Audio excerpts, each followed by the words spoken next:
Recording now.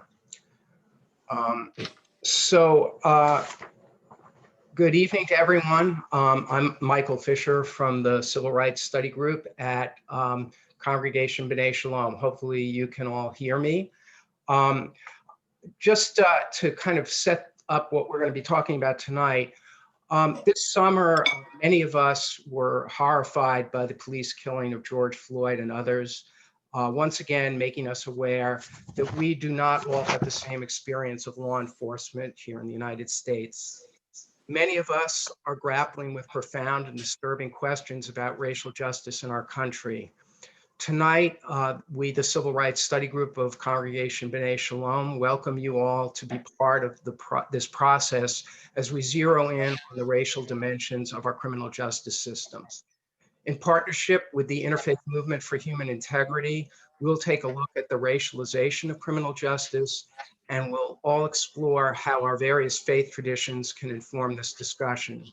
We hope you will leave with ideas for how to take the next steps from faith to action. And now I'm going to introduce Rabbi Daniel Stein, our rabbi at B'nai Shalom, who's going to kick off the program with a Jewish and a personal perspective. Thank you, Michael, and I want to thank our guests as well and welcome them to our community this evening. It's a pleasure to be with all of you. And I have to say that introducing this topic can be, a 10-minute introduction or an hour introduction. And in thinking about what I wanted to share this evening, I actually very much am looking forward to hearing from our presenters tonight. So I'm going to keep my comments relatively short. But I was asked to share briefly about why the issues we're talking about, and in particular why the issues of mass incarceration in the United States are relevant from a Jewish perspective. So I just want to share three, I'm going to move folks on to mute if that's okay. So you can unmute yourself if you want to participate. I'm going to just keep folks on mute for a moment. So I just wanted to share three teachings that have been on my mind over this last year from the Jewish tradition, and they're not from any particular period, but they all sort of speak to, I think, this moment in unique ways. So the first is from the French Jewish philosopher Emmanuel Levinas, who people may know was incarcerated in a German prisoner of war camp and rose to a career as a great Jewish philosopher in France. And Levinas teaches about the story of the Exodus. And he reflects that it's a critical story to the Jewish tradition. We recite the story of the Exodus in our morning prayers and in our evening prayers. It's the center of our liturgy around the holiday of Passover. And Levinas assigns a very specific meaning to the memory of the Exodus. He says that for Jews, the story of the Exodus should remind us of our connection to every enslaved person at every point in history. That is, that as Jews, we have a particular responsibility to everybody who may be suffering in our world, and that the call of our liturgy in recalling the Exodus is solidarity with everybody in the world who may be in a position of slavery. And so that's the first thing I've been thinking about a good deal this year, that our call as Jews is to be with people who are oppressed. The second thing that's been on my mind this year is this the question of tshuva, repentance, which is central to the Jewish tradition. That is, that we believe that people who commit bad acts are redeemable, and that through repentance people can be redeemed. That no human is irredeemable in any capacity. And our guiding text from that comes from the book of Ezekiel. It's a text we read on the high holidays that people may know well. The prophet says, "Say to them, as I live, declares the Lord, it is not my desire that the wicked shall die, but that the wicked shall turn from their evil ways and live." That's a central text of our liturgy that we recite on the holidays, that every person has the capacity to return from their own bad acts. And I think if we think of our own lives, we all hope that if we've erred in any capacity, that we have the capacity to turn from evil and to be redeemed from our past bad actions, and that we hope that for others. And then the final text I'll just share very briefly this evening is a famous teaching that we read together when many of us studied the life of Abraham Joshua Heschel last year. It's his famous teaching that in a free society, few are guilty, but all are responsible. And I feel that so often that it's difficult, I think, for us to acknowledge that in our world, there is suffering all the time, right? If we think about, it's always startling for me to think about that this shirt that I got at Costco was probably the product of an individual's human suffering, right? And that every choice that we make is dependent in some way on economies that are built on human labor or human suffering. We're all involved in these systems, and the same thing is true of our criminal justice system. I assume that all of us in this group this evening, I've said this before, but we all probably pay our taxes to our municipality and to our state and to our country.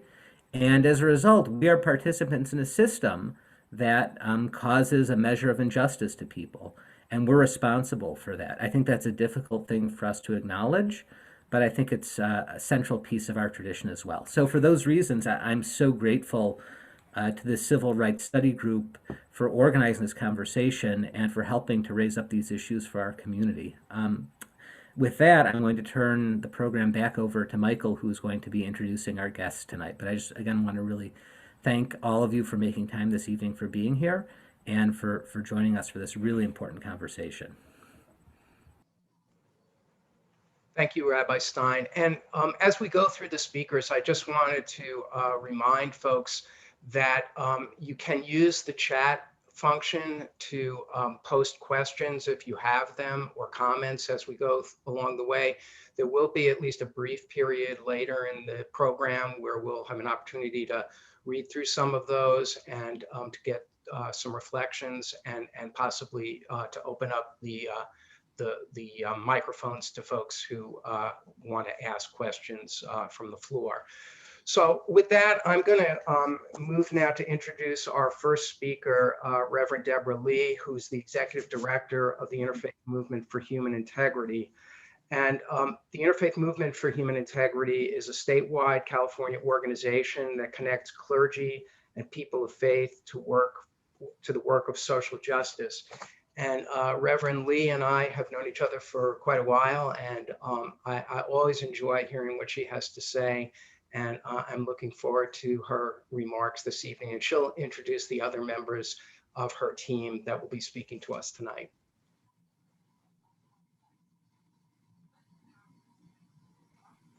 Good evening, everyone. I want to thank you so much for the invitation to have this conversation. Thank you, Rabbi Stein and Michael and the Civil Rights Committee of Bnai Shalom.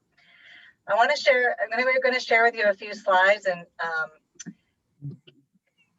launch into our topic for this evening.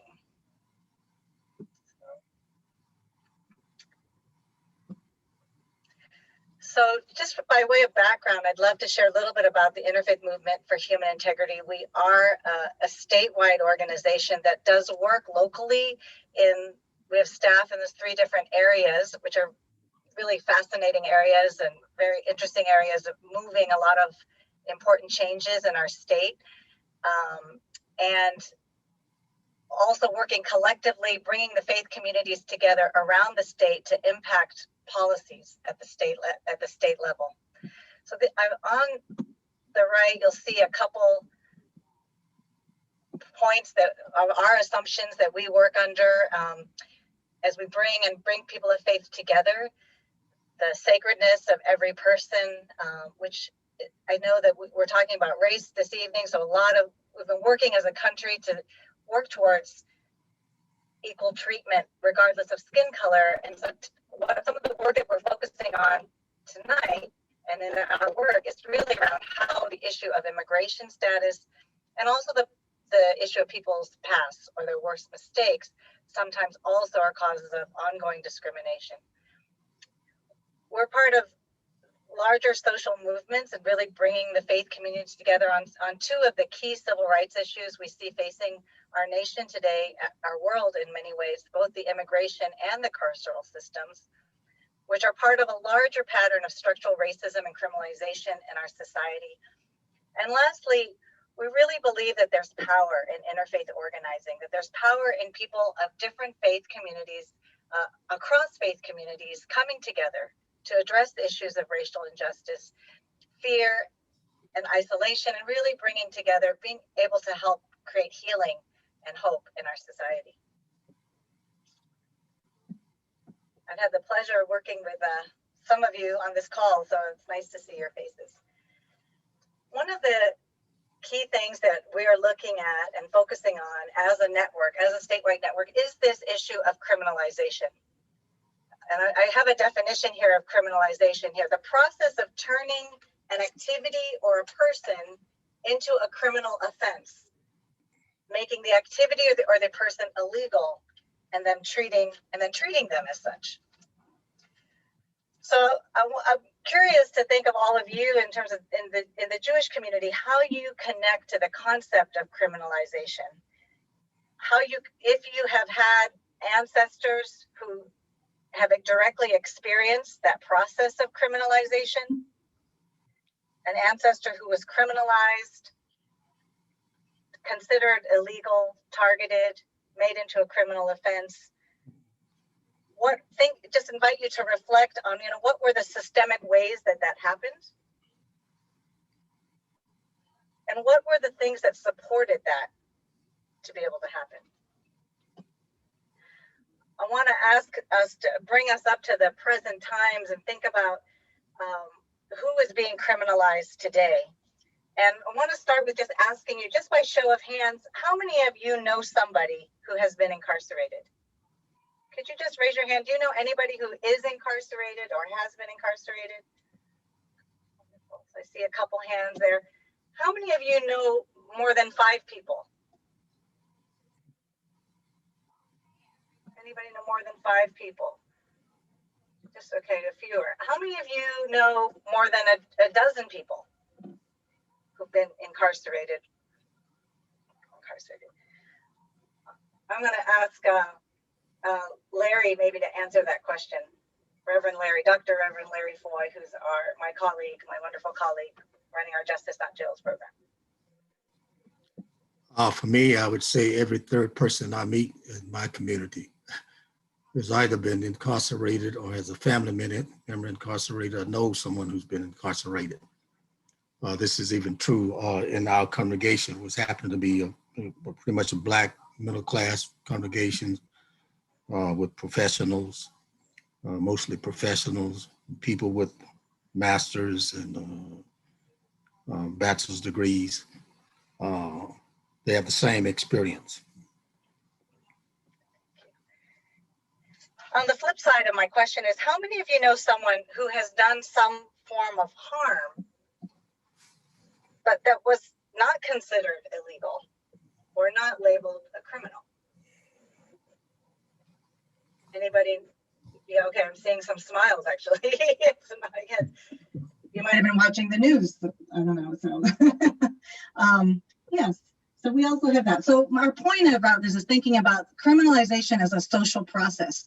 These are social choices that we make as a society of what gets named as a criminal offense, who gets named as illegal, and how that gets, then how are they treated. As I mentioned, we're focusing on these twin systems of mass incarceration and immigration control in this country. And as we've been thinking about these two things, I want to share a framework that we've been using to how we're thinking of an approach of how we're thinking about it. One is the ways that these two systems are really rooted in our nation's history. There's ways that we could just look at mass incarceration or just look at immigration issues as just something very recent. But when we look at it systemically, we have to go back to our nation's history. And Dr. Foy will be sharing more about that a little bit later. And our nation's history is part of this colonization, story of colonization, a story of white supremacy, taking the land that belonged to indigenous people for a white immigrant population, and exploiting and using other races to generate wealth for that nation. So it really is rooted in this question of who belongs, who can be really fully human in this nation, who can fully participate, who can have self-determination, who can have autonomy, who can be part of our democracy. That's what we see as something behind these two systems. The other thing is that these two systems, which are actually, there's a lot of violence in these systems, are part of a pattern of violence through use of force, militarization, and the control of bodies that have been used to maintain that white rule, maintain the way this country looks, supposedly supposed to look, and how decisions are made. Thirdly, both these systems lead to devastating generational trauma on families and the breakdown of communities, of many racial and ethnic communities. So they have both had, we've seen a tremendous, and as a faith community, we must respond to that suffering. Both of these systems are also upheld by false claims of deterrence. There are stories we're told of why these things exist, of why. So we want to examine what are the stories that are being told. So there's false claims of deterrence and false claims of preserving safety, and they're reinforced by public stigma. As the interfaith community coming together to work around these issues, there's some sacred values and teachings that particularly draw us to these issues. Some of these will sound familiar to you. Some of them do come from the Jewish tradition and are shared by other faith traditions as well. Freeing the prisoners, welcoming the migrants, practicing forgiveness, restoring and mending relationships and inequity, dismantling systems of oppression, and healing the breaches in our society, that this is part of our faith call. Rabbi Stein alluded to some of this earlier in his remarks, but as we look at this system of the criminal justice system and racism, part of it is we want to bring to the fore some of the worldview that has upheld it, and some of the worldview that might help us to imagine a different system. So on the left column are the worldview that has undergirded the current system that we live in. This individual responsibility, individual character, punishment, that racism is a thing of the past. And on the right-hand side is a worldview that takes a different approach, that one where we share collective responsibility, this idea of like, we're all responsible.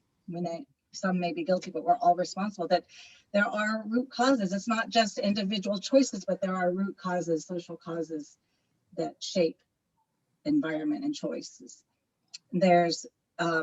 And do we believe in the possibility of redemption and restoration in contrast to just a punishment model? And also this part around racism, that racism maybe isn't a thing of the past, that the past racism affects the present. And of course, we also have the present racism, which impacts things as well. I'm curious, is Key Lamb on this call already? He was having trouble getting on. Okay, I'm not hearing him. So we will come back to the testimony. And I'm gonna actually, I think we're gonna move right on to Dr. Foy. We'll do that. Let's see. Hold on. Let's see. So Reverend Dr. Larry Foy is an experienced minister in the United Church of Christ. He's been an activist and a community leader for several decades. He's been part of our Interfaith Movement for Human Integrity team, leading and coordinating our Justice Not Jails project, a program area, and the Mass Incarceration area in our organization, rooted in Los Angeles, which is the world's largest prison system, and has been really effective at enacting some exciting changes just in the last few years. And part of the work of criminal justice reform and decarceration that has where California has led the way in the last few years. So I'm going to pass it on to Dr. Foy. Thanks, Deborah. Thanks, Michael and Rabbi Stein, and to congregation members of the congregation. Let me just give a little caveat. Normally, as a Black preacher, I would give this presentation extemporaneously, which may take up until an hour. Black preachers have a tendency to be long-winded, if you will. So for the most part, I'm going to do this presentation from manuscript. So I hopefully it would be clear to you and concise and helpful. So talking about mass incarceration, and in particular the criminalization and racialization of people of color. In 1982 and arguably as early as 1970, the era of mass incarceration began. This growth in the nation's prison population was a deliberate policy.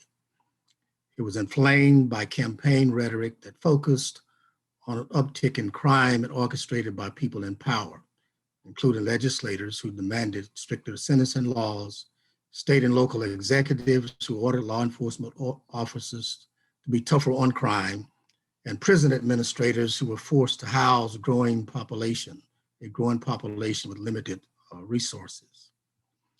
And although the unprecedented increase in prison populations during this period may seem like an aberration, the ground was fertile for this growth long before 1970, 1980.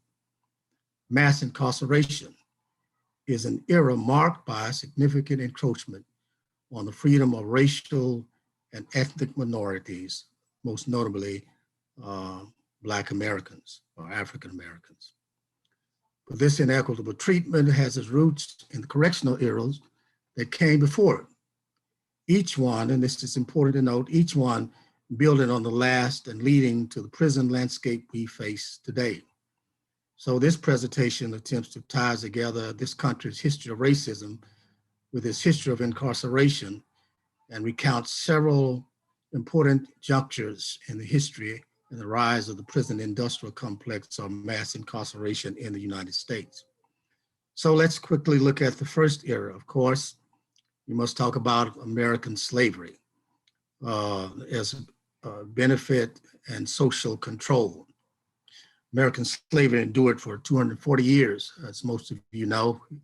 But slavery was a mechanism and a tool for social control to bring economic benefit to mostly white Southerners. Slavery was not only legal in the South, but slave codes were enacted to ensure that slaves would remain the property of slave owners. These codes included forbidding slaves to learn how to read or write, to travel without permission or papers, and then they were limited in where they can travel, even limited to travel to another plantation. They were forbidden to commingle with whites and even to marry. In other words, a slave was to be forever a slave. And if he or she ran away, attempted to run away, rebelled, or engaged in seditious acts like an insurrection, various forms of punishment were administered, including the disembodiment of limbs, physical beatings, and even death. Slaves then were simply chattel property with no rights by which any white person had to honor or respect. So for 240 years, this was the case mainly in the South. So after slavery comes emancipation. Emancipation did not immediately occur with the Emancipation Proclamation 1863. Emancipation really came at the end of the Civil War. In fact, when the proclamation was made in 1863, it was not 2 years later until the last group of slaves were set free in Texas in 1865 on June 18th, June 19th. That's why African Americans celebrate June 19th. But anyway, it came, emancipation, what followed slavery was emancipation and then a period called Reconstruction. And emancipation and Reconstruction is typically recognized as a period extending from 1863 when the North freed the slaves to 1877 when it abandoned them and then withdrew federal troops. During this period, African Americans experienced concrete gains politically and socially within a short matter of time. For example, by 1868 or 1870, there were at least 15 Black elected to Congress, and Blacks were free to travel and socialize with whites. However, Black progress was short-lived. Emancipation, as W.E.B. Du Bois states, was only a brief moment in the sun. When the federal troops withdrew from the South, white supremacists who wished to return to recent days of white control and dominance quickly reasserted their ideological stance by enacting Black codes. All across the South, then, Black codes were passed that outlawed behaviors common to Black people, such as walking without a purpose, walking at night, hunting on Sundays, or settling on public or private land, or for not working, which we call vagrancy laws. Vagrancy was deemed a crime. So while it marked the end of the Civil War and the passage of the 13th Amendment, it also triggered the nation's first prison boom when the number of Black Americans arrested and incarcerated surged. This was a result of state governments reacting to two powerful social forces. First, public anxiety and fear about crime stemming from newly freed Black Americans, and second, economic depression resulting from the war and the loss of free supply of labor. State and local leaders in the South used the criminal justice system to both pacify the public's fear and bolster the depressed economy. These laws also stripped formerly incarcerated people of their citizenship rights long after their sentences were completed. Among the most well-known examples are laws that temporarily or permanently suspended the right to vote of people convicted of felonies. Southern law enforcement authorities targeted Black people and aggressively enforced these laws and funneled greater numbers of them into the state punishment system. So by 1870s, almost all of the people under criminal custody of the Southern states, a full 95%, were Black. State penal authorities deployed these imprisoned people to help rebuild the South. They rented out convicted people to private companies through a system of convict leasing and put incarcerated individuals to work on, for example, prison farms to produce agricultural products.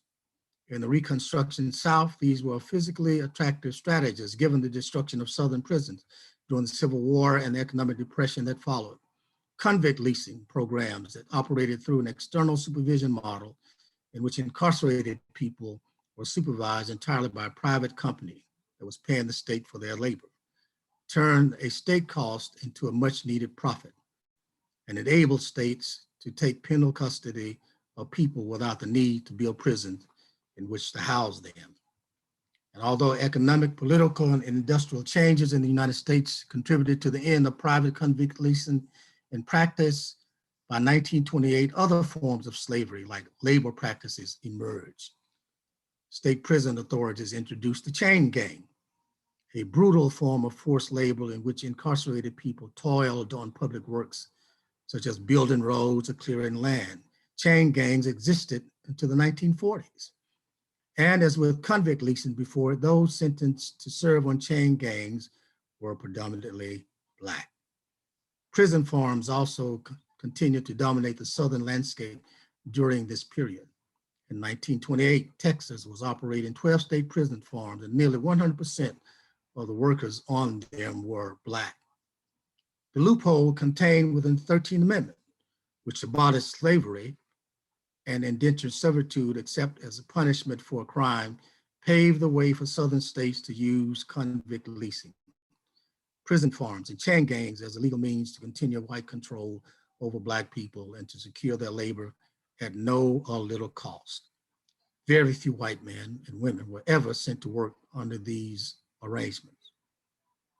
So by assigning Black people to work in the fields and on government works, the state-sanctioned punishment of Black people was visible to the public, while white punishment was obscured behind prison walls. By many accounts, conditions under the convict leasing system were harsher than they had been under slavery, as these private companies no longer had an ownership interest in the longevity of their laborers, who could easily be replaced at low cost by the state. And although the incarcerated people subjected to this treatment sought redress from the courts, they found little relief. Time and time again, the courts approved of this abusive use of convict labor, confirming the Virginia Supreme Court's declaration in 1871 that an incarcerated person was, in effect, a slave of the state. Now, that all took place in the South, but let's look just for a few moments at prison in the North. And I like to draw this parallel, if you will. When people, particularly a lot of African Americans, migrated to the North, migration took place early 1900s and then 1950s. But when African Americans migrated to the North to escape Southern hostility and racism, they realized after getting to the North that they just had really migrated up South. So though the North was supposedly free, it was still not a welcoming place for most African Americans. So let's look at the prisons in the North from 1920 to 1960. At the dawn of the 20th century, in a rapidly industrializing, urbanizing, demographically shifting America, Blackness was refashioned through crime statistics. Northern Black crime statistics and migration trends in the 1890s, 1900s, and 1910s were woven together into a cautionary tale about the exceptional threat Black people pose to modern society. In Chicago, in Philadelphia, and in New York City, this tale was told, infused with symbolic references to American civilization, to American modernity, and to the fictive promised land of unending opportunity for all who, regardless of race or class or nationality, sought their fortunes. The first half of the 20th century saw an expansion of prison populations in the northern states, which coincided with the shifting ideas about race and ethnicity, an influx of Black Americans to urban regions in the North, and increased competition over limited jobs in northern cities between newly arrived Black Americans and European immigrants. As a backdrop to these changing demographics, public anxiety about crime flourished. A brief spike in violent crime in the 1920s was met with incendiary media coverage, highly publicized federal interventions into local crime, and the branding of certain suspected criminals as public enemies, stoking public fear and supporting criminal stereotypes. The growing fear of crime, often directed at Black Americans, intensified policing practices across the country and inspired the passage of a spate of mandatory sentencing policies, both of which contributed to a surge in incarceration. So between 1926 and 1940, state prison populations across the country increased by 67%. Between 1910 and 1970, over 6 million Black Americans, African Americans migrated from the South to northern urban centers. Known as the Great Migration, this movement of people dramatically transformed the makeup of both the South and the North, so that in 1910, 90% of Black Americans lived in the South, but by 1970, that number had dropped to 53%. These migrants, typically more financially stable Black Americans, were fleeing racial terror and economic exclusion. This influx of people overlapped with the waves of immigrants from Southern and Eastern Europe who continued to disembark and settle across the country throughout the first half of the 20th century. During this period, the dominant white class connected criminality to three distinct groups: lower class whites, immigrants, and Black Americans.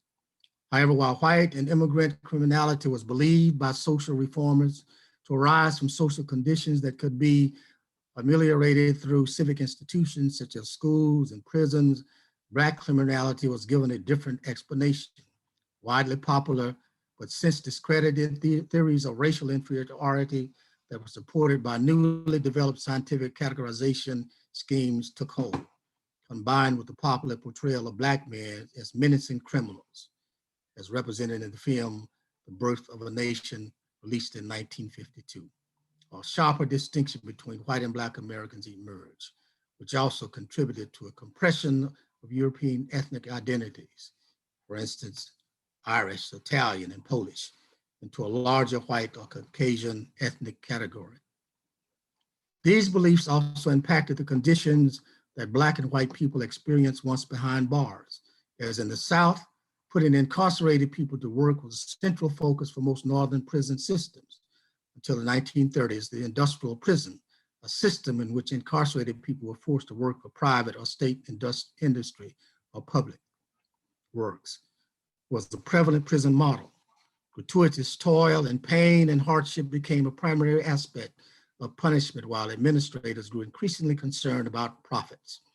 The rise of organized labor in the 1920s and 1930s, as well as the passage of federal legislation restricting the interstate commerce of goods made by convict labor, brought an end to many industrial-style prisons.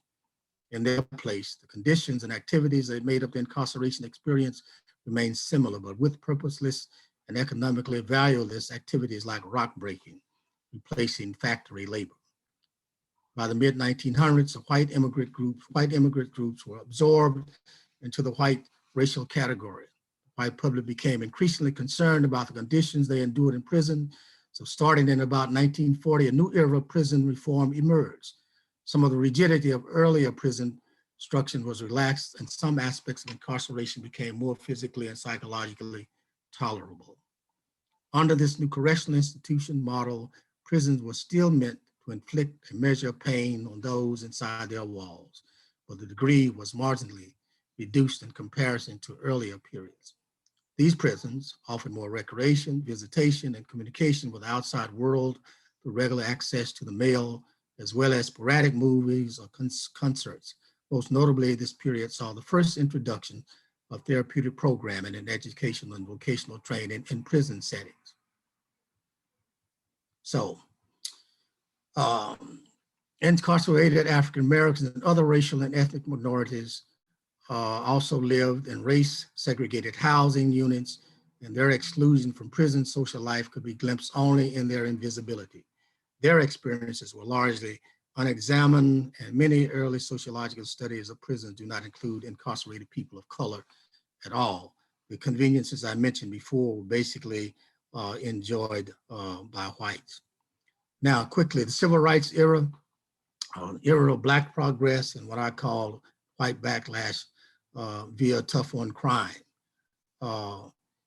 Beginning in the 60s, law and order rhetoric with racial undertones emerged in politics, which ultimately ushered in the era of mass incarceration and flipped the racial composition of prison in the United States from majority white at mid-century to majority Black by the 1990s. As in previous periods, the criminal justice system was used to marginalize and penalize people of color.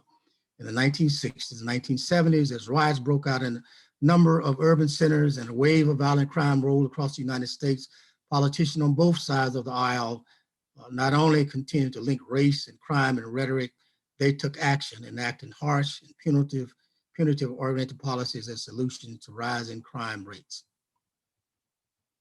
So subsequent presidents, even the president candidate at that time in 1963, 64, Barry Goldwater, campaigned on a platform that explicitly connected street crime with civil rights activism. This was the language they used, again, for social control and to arrest people of color, particularly African Americans. The civil rights movement itself was actually a crime, or people engaged in the criminal activity. Sounds familiar today. Even in 1964, President Lyndon Johnson declared, before he declared the war on poverty, that is, he declared the war on crime and named crime that was perceived to be occurring mainly in urban centers, followed by Richard Nixon, who successfully used a street crime and civil rights activism narrative in his 1968 and 1962 presidential campaigns. Then compounding the persistent myth of Black criminality was a national recession in the 1970s that led to a loss of jobs for low-skilled men in urban centers, hitting Black men the hardest. Many Black Americans found themselves trapped in a decaying urban core with few municipal services or legitimate opportunities for employment. The quality of life in cities declined under these conditions of social disorganization and disinvestment. and drugs and other illicit markets took hold. Fast forward to the war on drugs and the emergence of what I call the new Jim Crow, or what Michelle Alexander has called, aptly called, the new Jim Crow mass incarceration. In the 1980s and 1990s, policymakers continued to turn punitive policing and sentencing strategies to restore social order and address increasing drug use, resulting in larger and larger numbers of unemployed Black urban residents with low levels of education being swept into prison. The numbers are stunning. This is from 1980s. The numbers are stunning. In 1970, for instance, the state and federal prison population was 196,441. By 1985, it had grown to 481,616. And by the year 2000, federal and state correctional authorities had jurisdiction over 1.6 million people.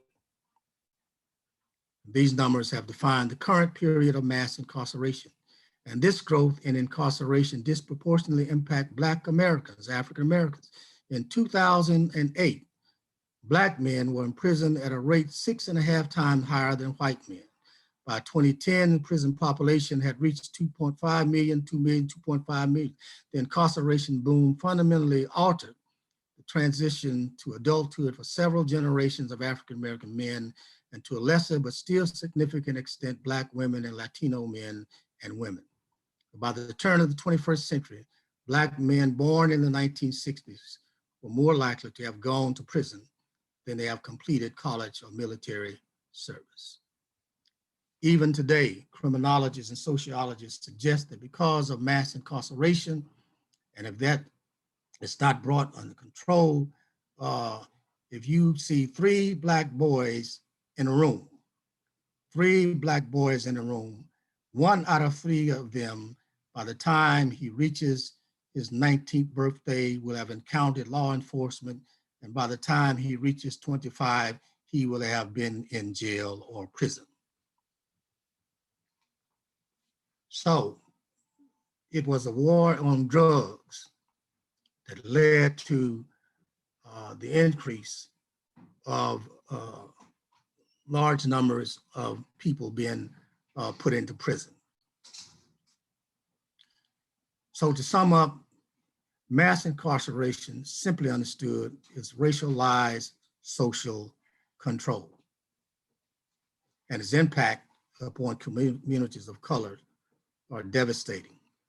Impacts include disenfranchisement, excluded from voting and jury service, barriers to reentry. There are 40,000 barriers, 40,000 barriers or laws associated with formerly incarcerated people as punishment, preventing them, that is, to reenter successfully back into society. Formerly incarcerated people have this permanent stigmatization as felons or convicts. Many of them experience trauma. Most people who were incarcerated during the war on drugs were nonviolent offenders. They go in nonviolent, but some come out violent because they're in a violent setting. There's increased poverty due to denial of employment and inability to contribute to family households. There is homelessness. In fact, according to a Prison Policy Institute article, Nowhere to Go, homelessness among formerly incarcerated people are 10 times more likely to be homeless than the general population. Why? Because they are not allowed to access public housing, or even in some cases, public benefits. And then the impact of incarceration, mass incarceration upon communities of color, is that it has created a school to prison pipeline, so that children are already being criminalized and being prepared to go to prison. And then the impact of family destabilization. What are the solutions to ending racialization and mass incarceration? A complete overhaul of the criminal justice system, from the point of arrest, prosecution, conviction, and sentencing. This means looking at DAs, the police, looking at DAs, and even judges. Uh, Another solution is the enactment of public policies that are redemptive, rehabilitative, and shifts away from retribution and punishment. Reduction of funding to overfunded law enforcement entities, and reinvestment of those funds to rebuild communities most harmed by criminalization and incarceration. And then the creation of alternative means to ensure public safety other than imprisonment, jail, and detention. For example, more treatment centers, more funding for mental health care, more youth services and more youth centers, more employment opportunities, and of course, no new prisons and no new jails. And then the last few would be improved psychological screening and testing of peace officers to determine racial bias, the election of progressive DAs and judges who embrace new models for administering justice and ensuring public safety. Then the removal of barriers to entry and housing, to access and housing, employment, and public benefits. Then a complete restoration of rights of formerly incarcerated people, the right to vote, the right to serve on a jury. And this has yet to be done, even though we talked about it, the convening of national and local conversations on race and racism in schools, government, business, and corporate entities, and religious institutions. And I think I'm done.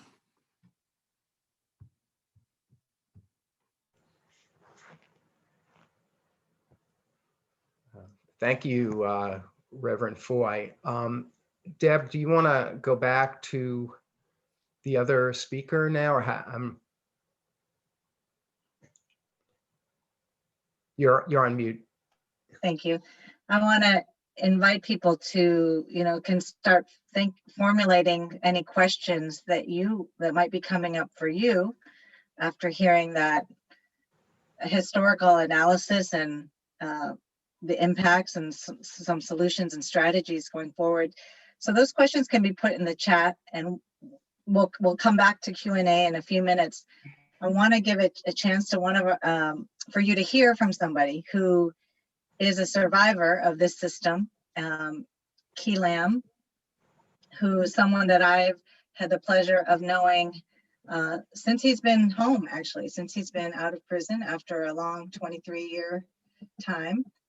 And he is now serves as the reentry coordinator with the Asian Prisoner Support Committee, which is one of a neighboring organization near our own office, and just had the pleasure of working with him on several campaigns and really creating change in our local community. Okay.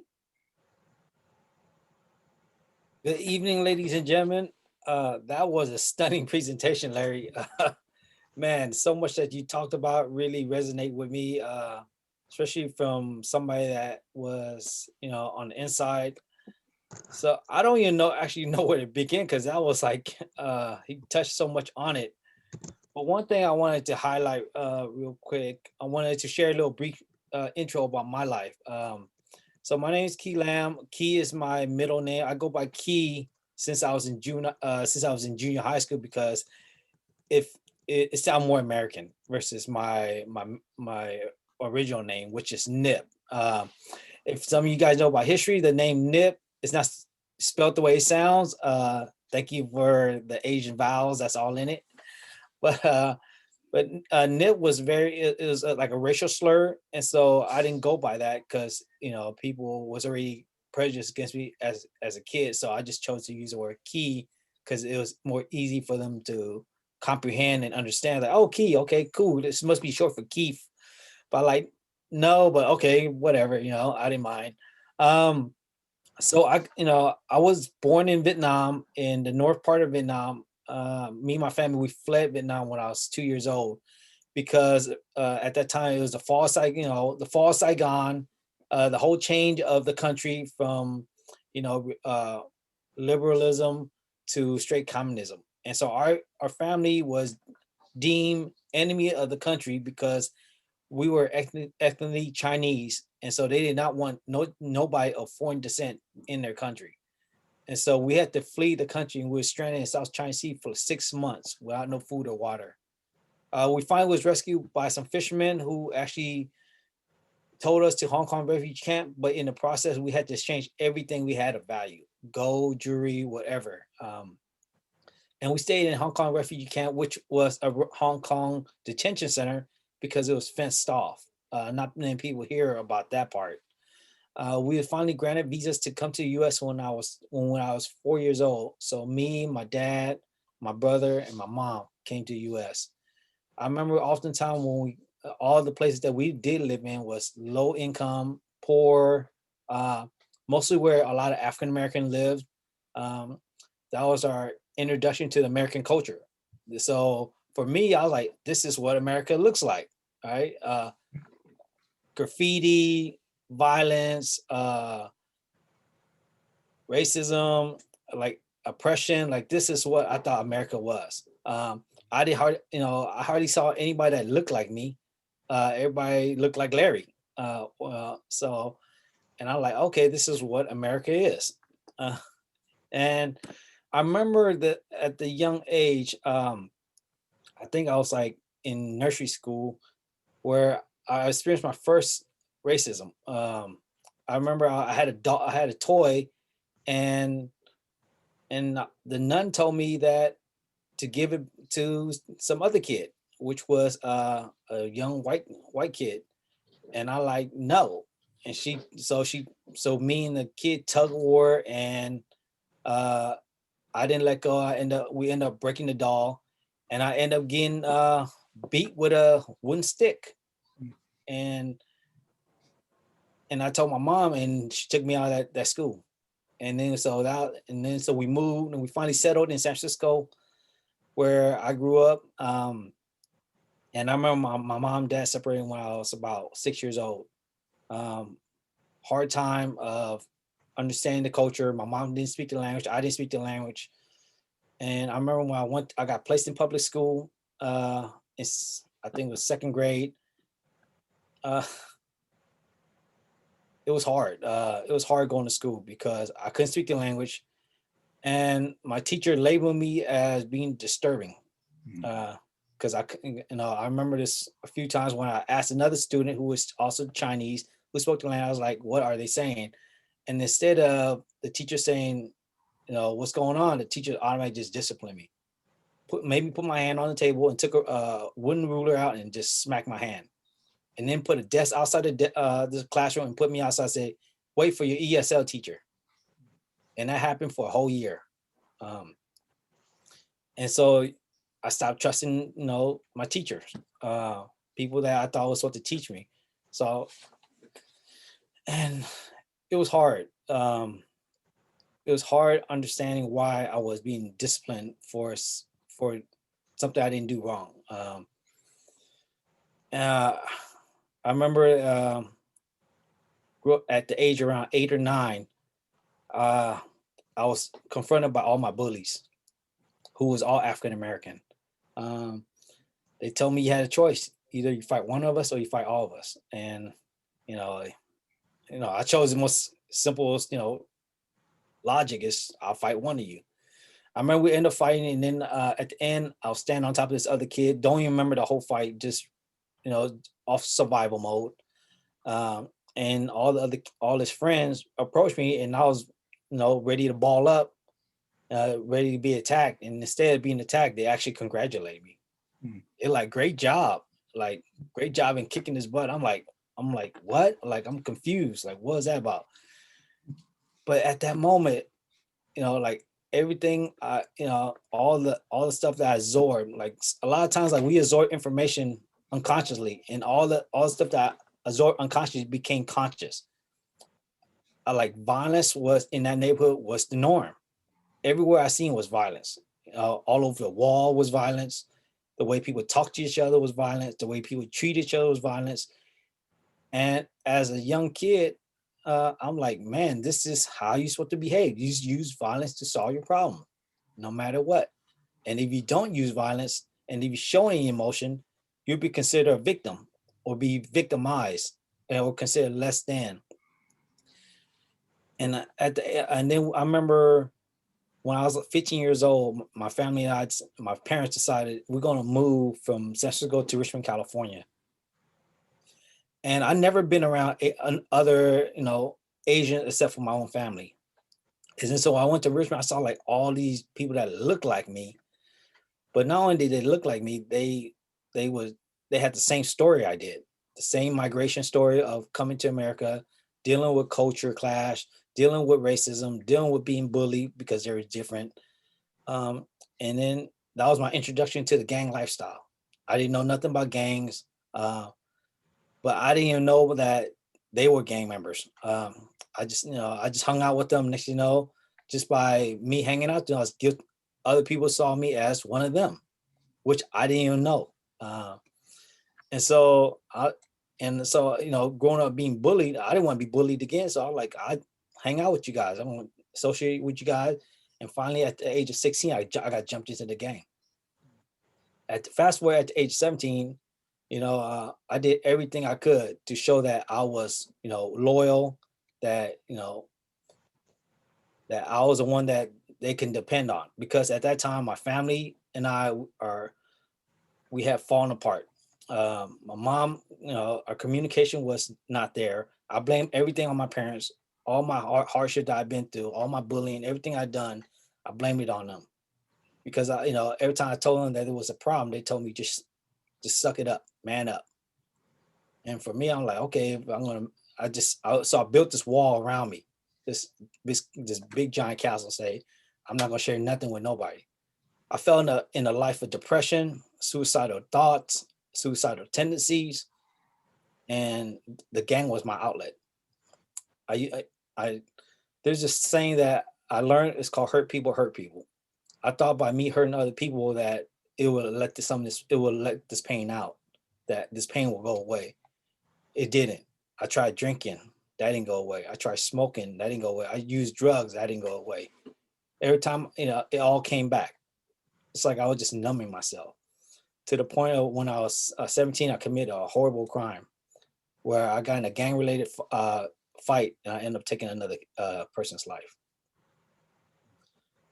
I had to live with that for the rest of my life. I can't take back what I done. I did, at 17 years old, I was tried as an adult, sentenced to 27 years to life in prison. First time I ever committed a crime in my life. All my friends that I thought was my friend all came to court and testified against me, pointing their fingers. Like he's the one that did it.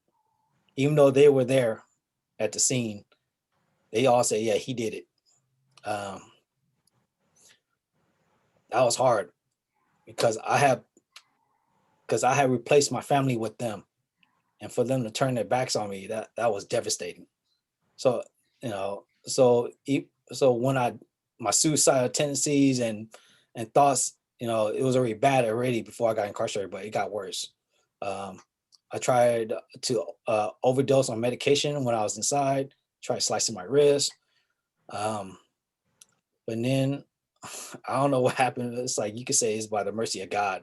I transformed my life. I became a Christian, changed my life, gave my life to the Lord, and just started doing a lot of soul searching, try to learn about myself, learn about why I did what I did, and never commit another act of terror on another person. And prison didn't help me with that. Prison didn't change that. The setting in prison was actually no better than my community. It was like a reflection of my community. Violence was everywhere. It was perpetrated by prisoners, but also perpetrated by the guards as well as the staff members. Like, they would use violence to stop violence. And the more I look at it, was violence perpetuating violence. Like, no matter where I went, there was violence. There was threats. They made us get naked on the yard because they had the power and the authority to do so. When guard had a bad day, they took it out on us. They took away our yard privileges. They took away our phone privileges. They lock us in our cell, threaten to write us up, or write us up and say, because you didn't listen to what I said, I'm going to lock you up. And we couldn't do nothing because our word didn't mean nothing to nobody. So So we felt invisible. And being of Asian descent in prison culture, prison orientation, there's only 4 categories of race. There was black, there was white, there's Mexican, and then there was others. Of course, I didn't fit into the first 3 categories. So they labeled me as an other, like basically like I was invisible. Like I didn't mean nothing. I didn't matter, right? Like all my life I was invisible, but now it's, that it perpetuates that invisibility. Like, and so for me it's like I felt ashamed. I felt ashamed to be who I was, because like I didn't matter to nobody. And that's just the experience of a lot of Asian Pacific Islander who are incarcerated. That's why there's no numbers to accurately show that the incarceration of Asian Pacific Islander has increased, over the decades. I remember from the year of 1996 to 1999, there was at first in 96 there was only 2 of us in the whole institution. By 99, the population went from 2 to almost 200, and most of them was all juveniles, all youth offenders who was tried and sentenced as adults. And some of them didn't actually commit the crime at all. They was guilty by association by being there at the scene of the crime.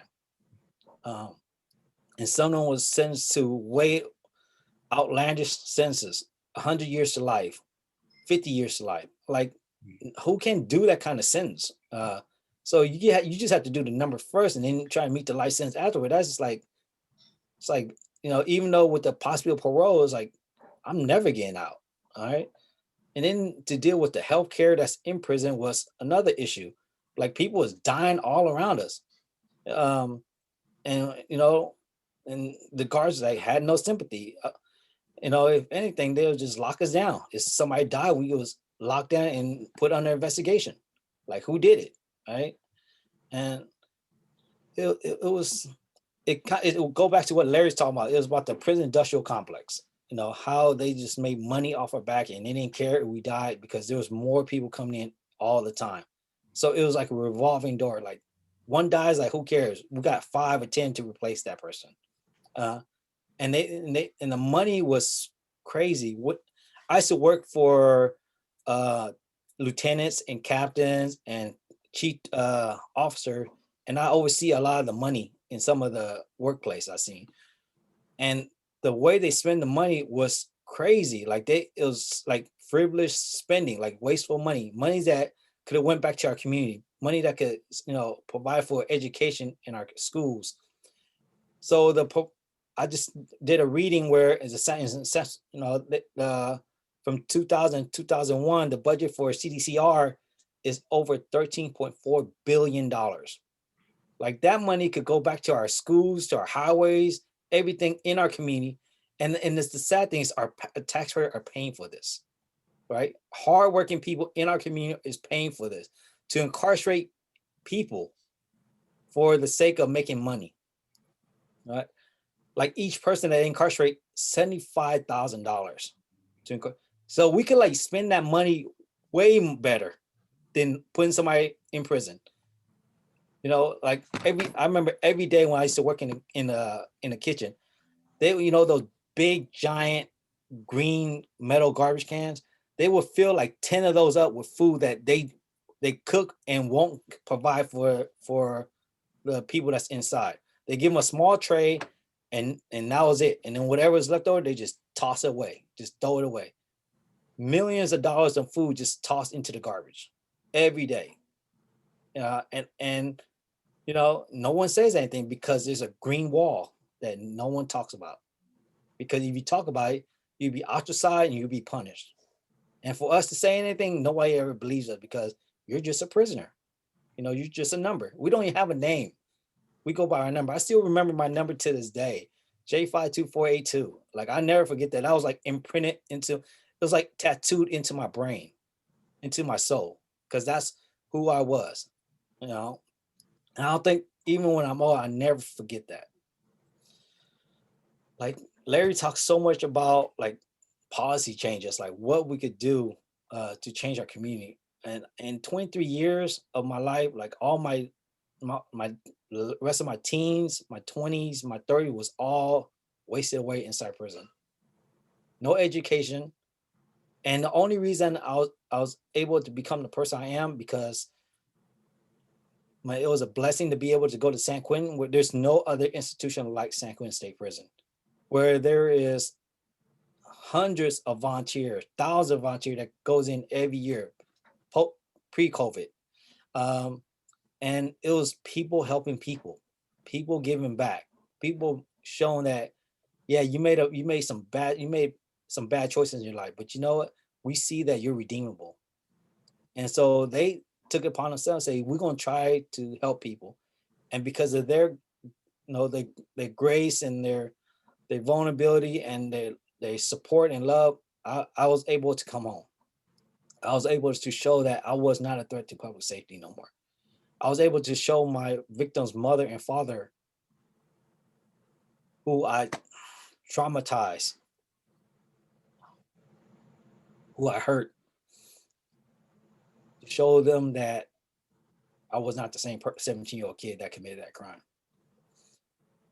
The mother, I remember the first hearing, she said, Key, I will never forgive you for what you done. 4 years after my first hearing with the parents, the mother said, Key, I forgive you. I forgive you, and I hear and I see that you're not that same person. Ironically, now where I live is basically a stone away from them.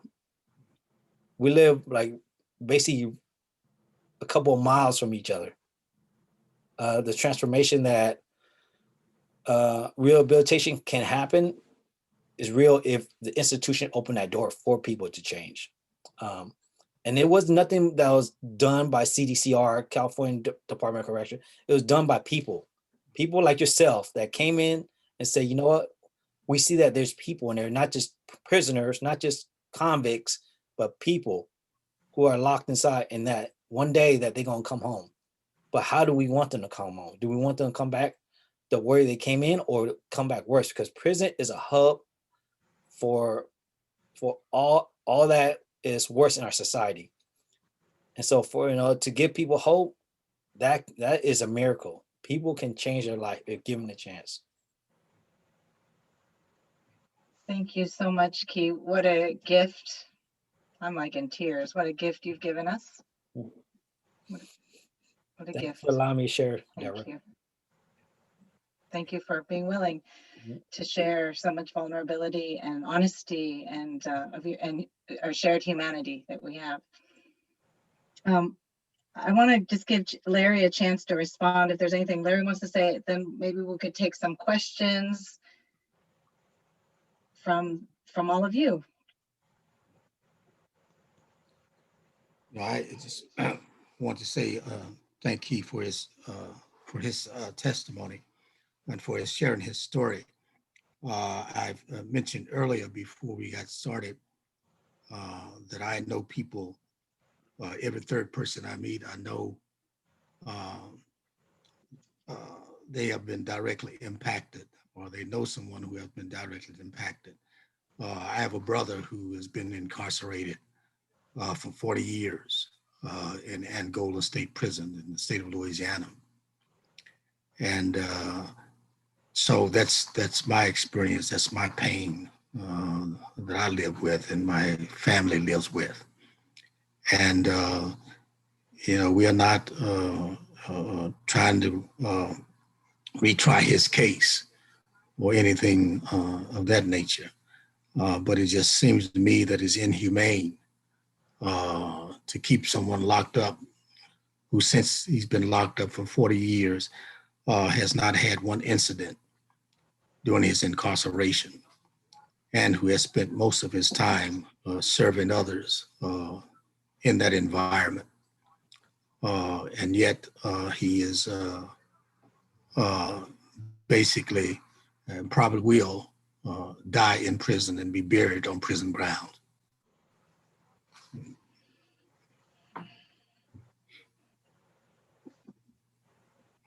Yeah, I'm sorry to hear that, Larry. I have witnessed a lot of people commit suicide while incarcerated, and it's tragic. It's a travesty to have a human life wasted away inside those walls.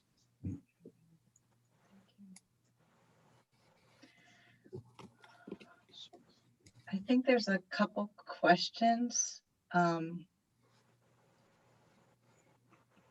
One question, well, there's a lot of gratitude in the chat. First of all, I want to pass that on to both of you. Do you believe there's hope that educational integration could create a more equitable learning environment for Black Americans? That's a good question. You know, there are some African Americans who actually feel that they were better off without talking about, you know, integration, because at least when they were attending, let's say, segregated public schools, there was a sense of community among them, and they had a sense of identity, and that integration has been mostly a false narrative. A false narrative. What African Americans really want is equity, you know, equity and opportunity.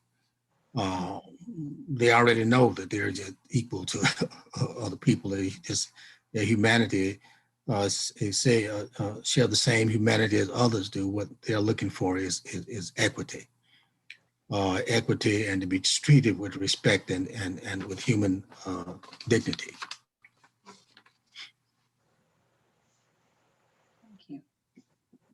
And with that, with what Larry's sharing is that the bandbox is not, even though it's been passed in the Bay Area, is still not being upheld.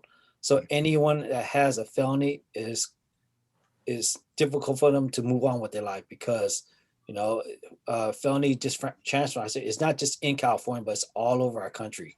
So anyone, you can't vote again. You can't find a job, you know, any kind of decent wage job that has any potential of, you know, position wise, you can't have it because of a felony conviction.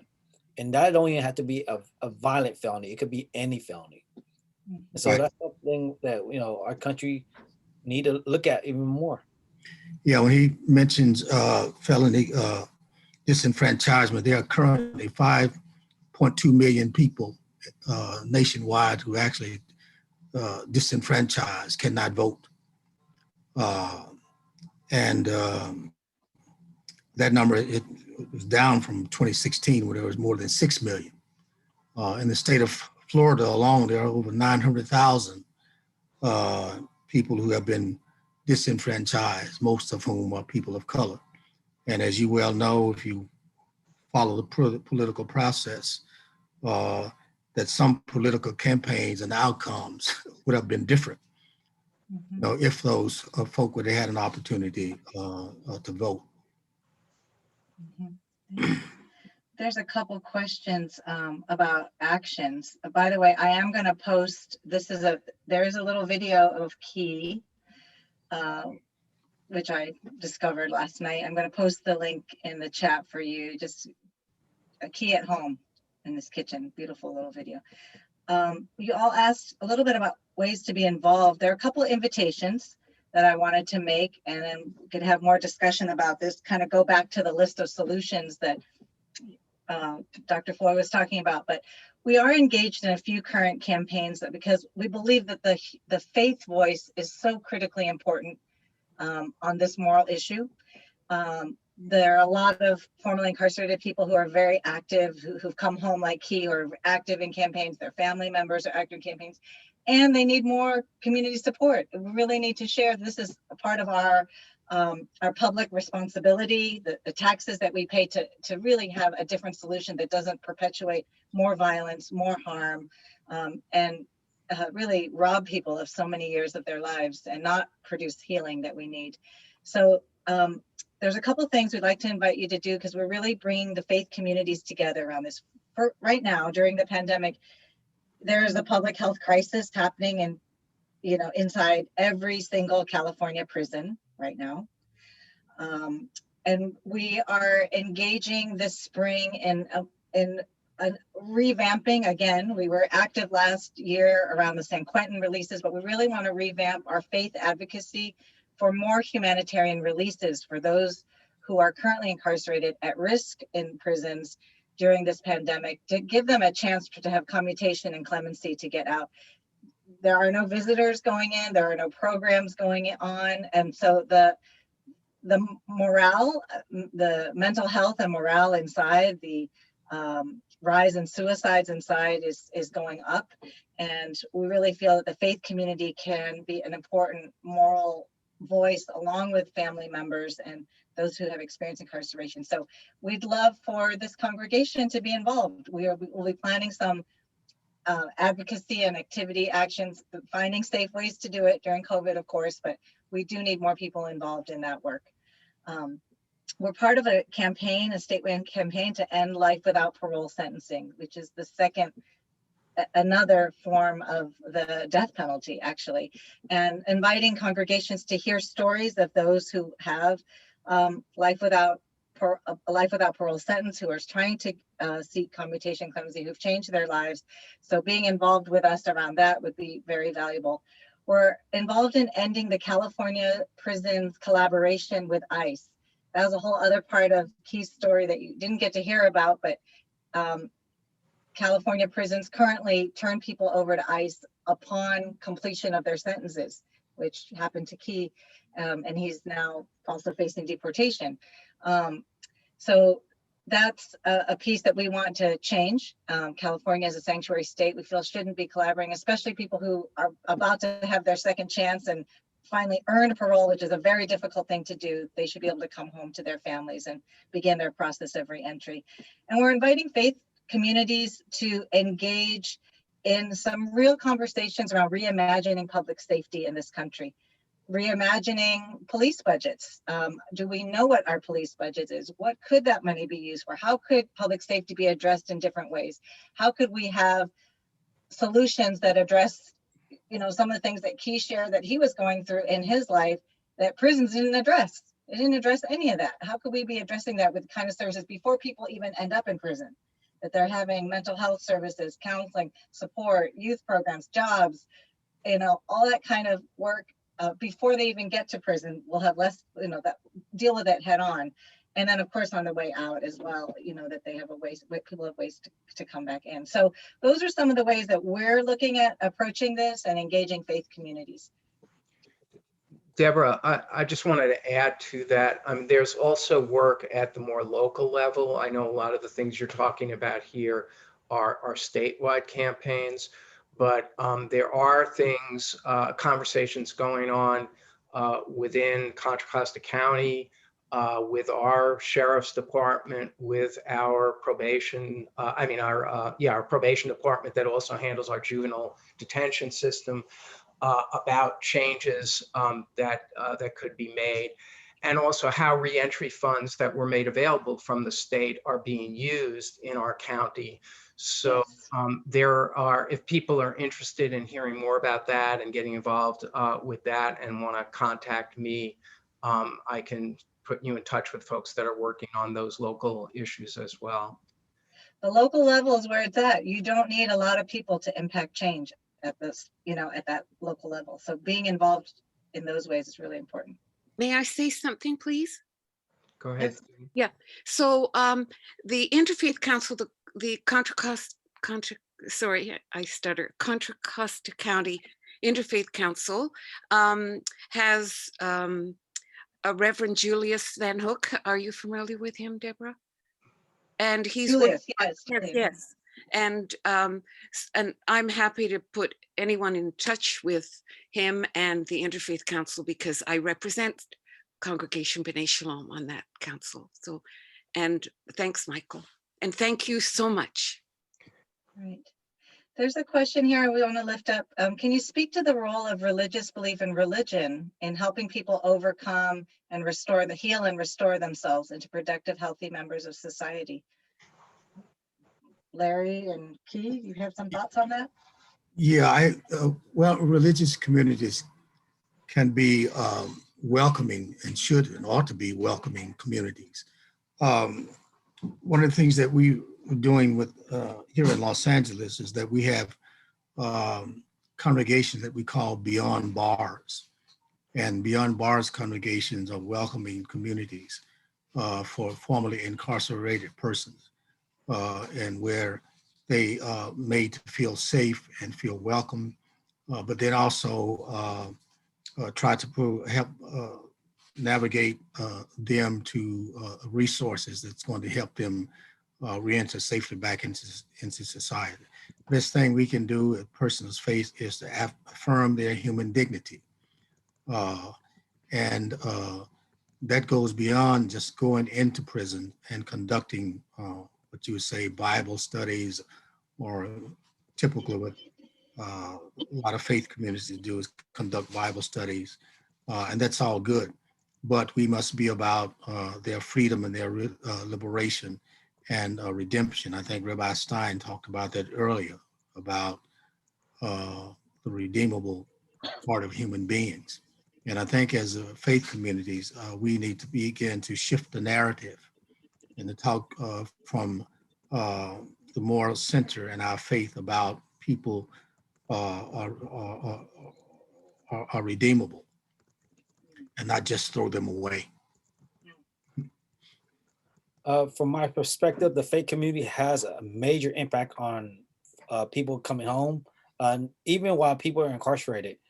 I remember at San Quentin had many religious communities inside, and every week those community was packed. I mean, people were flocked to them because that was a sanctuary. That was a place to go to find healing, to find hope, and to find, you could say love, because inside, in a place where love is almost like finding gold. And not only that, the faith community can actually be a great reentry source for people coming home, because some people are coming home homeless, no family, no resources. To have a faith community stand by them, especially if they're under fear of being deported or harassed, like the faith community can actually protect them, can provide shelter, for a lot of these folks, because a lot, there's people in the faith community with all kinds of professional degrees, and some are therapists, some are counselors, and that could actually be a great resource for people coming home who need, because one of the things they need after being incarcerated for 20-something years is to have someone that they can talk to about their experience. There's a question about, is there anything that can be learned from the criminal justice system of other nations that you've heard about? Well, Deborah, did you take the trip to with Art in that group? Portugal? No, I didn't go. Well, from what I know, from what has been shared with me and the readings that I've done, is that in other countries, particularly in Europe and in Germany and in Finland and Denmark, places like that, people who are incarcerated are treated with dignity. That is to say, that when they are in prison, they are not in prison for life, and that they are provided the services that they need to address the problems that perhaps led them there. So they actually get treatment. If it's mental health in nature, they're provided psychologists or psychiatrists to deal with that. So that the whole idea in other countries is restoration. That's what they operate from, the model of restoration, as opposed to a false notion of rehabilitation. Mm-hmm. There's a question about what do you think about reparations? How are reparations? Is there a value? Yeah, well, most people who think in terms of reparations talk about money, but there are other ways that reparations can take place. Reparations can take place by, again, reinvesting in those communities that have been harmed and continue to be harmed. that means, again, job creation. It means improving the schools, the public schools. It means investing in the education of people beyond elementary, high school. So there are a number of ways that reparations can take place other than just putting, let's try to calculate how much we are going to pay people who've been harmed by slavery. I think that's almost impossible to do. But reparations is not without precedence. And I need not mention that to about the Jewish community and Germany paid reparations. Even the United States paid some form of reparation for Japanese internment. And there are other cases where reparation, well, actually monetary money has been associated with reparations. But I do support, yes, some form of reparation. We will be at one of the things we do, Michael knows, we used to have a monthly vigil at the West County Detention Facility until that ICE contract ended. Now our vigils are online because of COVID. Next month, which is on Zoom, we'll focus on reparations and the lessons from the Japanese American community, as February is also their day of remembrance. And later in the year, I think in June, around the Juneteenth date, we'll be holding a vigil on African American reparations. So I invite you to join us for those conversations. In March, our vigil on March 19th will be led by two Jewish congregations, and it will be about Let Our People Go and about freedom, Passover, and freedom and liberation. So coming to our vigils is also a great way to get connected to some upcoming actions and different issues. And if I may add, the counter argument in some circles to reparation is that, well, Black people or Blacks, it's their fault that they have not moved upward social mobility. It's their fault that poverty still exists. But the reality is there's never been a real serious investment in the African American community. Even when Johnson declared the war on drugs was hijacked by the war in Vietnam. Yes. So there's never been a serious investment in the African American community. You cannot have 240 years of enslavement, another year of segregation, 100 years of segregation and Jim Crowism, and almost 400 years another 100 years of discrimination, and then expect people, to be fully integrated into society without making a serious investment in their community. How do I get on chat? If you hover at the bottom of your screen with your cursor. I see chat. Okay. But I can't get a number on there, my name on there. Well, Can Sue, I just tell you? is there something you want to ask? No, there's something I'd like to say which might be relevant to this discussion. I recently had to read a book from my book group called Becoming Miss Burton. Does anybody know that book?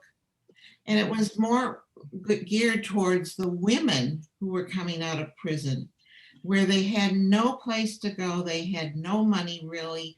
And this woman began picking them up when they got on the bus and got off in the city of LA. Mm-hmm. And she began to watch over some of these women and really took them into her home and gave them a safe haven and a good food and helped them to find jobs. And over the years, she's become quite a person who looks out for jobs for women, and she's talked to many people who can help and finally get some help for women. Yeah. And I know you're focusing a lot on the men, which is, I'm not saying don't, but I'm saying that there are a lot of women who are out there who come out of prison with the same problems that this man talked about. Mhm. And I highly recommend either you look at that book, read it, or even get Miss Burton to come speak to this organization. Mhm. I think Larry knows Miss Burton very well. Yeah, you're absolutely right, ma'am, about women. Women are not elevated and talked about as much as they ought to be. In fact, the growth in prisons now, the highest number of people being incarcerated, the highest group of people being incarcerated now are women. Yes, yes. And so, by the way, Susan Burton and I are members of the same church. Oh, I worked with Susan Burton. Susan Burton, I was her policy director for 45 years, so I know her very well. good. You're absolutely right. That's what she does. She has a wonderful story. She Yeah, was a formerly incarcerated woman who was yes, incarcerated because of the death of a child by a police officer, yes, turned yes. to drugs and so forth. Yeah. And, yeah. So, And thank you. Folks. So much. very similar to Key's story, you know, many of the women themselves are survivors of violence. Yes. Yes, definitely. And we do have a couple women. One woman on our board of our organization is a former incarcerated woman who is a survivor of domestic violence. Uh-huh. And then one of our hopefully soon to be reentry navigator is a formerly incarcerated woman as well. Very good.